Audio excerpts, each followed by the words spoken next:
अस्सलाम वालेकुम रहमतुल्लाहि व बरकातुहू। मोहतरम नाज़रीन, मैं दोबारा आपकी खिदमत आलिया में हाज़िर होने का शर्फ़ हासिल कर रहा हूँ। आज के हमारे इस प्रोग्राम का उन्वान है कि 1 घंटे के अंदर अंदर जिसको चाहो उसको अपना गुलाम बना लो। लेकिन इससे पहले कि इस अमल के बारे में आपकी खिदमत में कुछ अर्ज़ करूँ, गुजारिश करता हूँ कि याद रखें मोहतरम नाज़रीन, हमारे जितने भी अमल होते हैं वो सिर्फ़ और सिर्फ जायज़ मकसद के लिए होते हैं, नाजायज़ कामों के लिए, गलत कामों के लिए, हराम कामों के लिए हमारी तरफ से किसी को भी किसी तरीके की कोई इजाज़त नहीं है। याद रखें, हमारा सेंटर रूहानी सेंटर टोना जादू सिबली ब्लैक मैजिक शैतानी अमल के ज़रिए से कोई भी अमल अंजाम नहीं देते। मोहतरम नाज़रीन, अगर आप ये चाहते हैं किसी को अपनी मोहब्बत में गिरफ़्तार कर लें, अपने इश्क में दीवाना बना लें या फिर अपने ऊपर फ़िदा कर लें, तो उसके लिए इस तावीज़ मुबारक का इस्तेमाल करें, सिर्फ़ और सिर्फ जायज़ मकसद के लिए। करना क्या है, इस तावीज़ को बनाने से पहले बावज़ू जाएँ, रुबा क़िबला बढ़ जाएँ, बेतरह की पाक साफ़ कपड़ा पहन कर के अत्र लगा लें। फिर उसके बाद इसको धूप में बनाएँ। जब ये तावीज़ लिखें तो लिखने का वक्त जो है धूप में लिखें।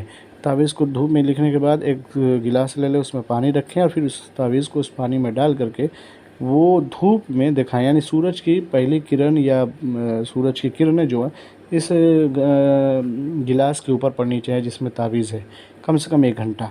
फिर उसके बाद उस गिलास के पानी को और तावीज़ को किसी दरख्त के नीचे या पाक साफ़ जगह पे दफ़न कर दें।